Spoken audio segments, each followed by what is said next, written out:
Мне исполняется 10 лет. Это самый счастливый день в моей жизни.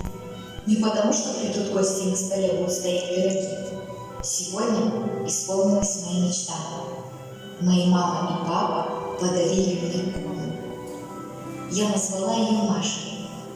Однажды мы ездили в город, проходили мимо универмага. Я помню, как застыла у большой витрины и, не отрывая глаз, смотрела на ту самую куклу. Но я так и не осмелилась попросить ее у родителей.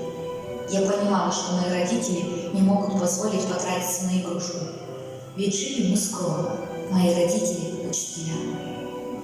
И вот сегодня та самая кукла, которая смотрела на меня с витрины и казалась такой несбыточной мечтой, оказалась у меня в руках. Весь день я играла со своей куклой Машей и даже не заметила, как уснула.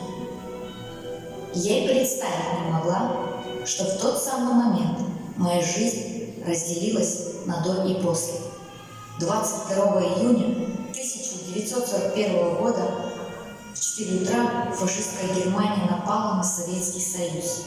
Началась Великая Отечественная война, которая длилась 1418 дней и закончилась капитуляцией Германии 9 мая 1945 года.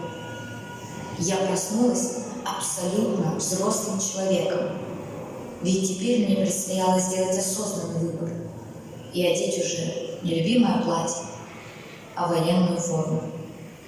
В этой войне я потеряла всех своих близких, и только кукла Маша навсегда осталась со мной. И в час, когда мне было страшно и одиноко, кукла Маша напоминала мне о той любви, которая хранилась глубоко в сердце.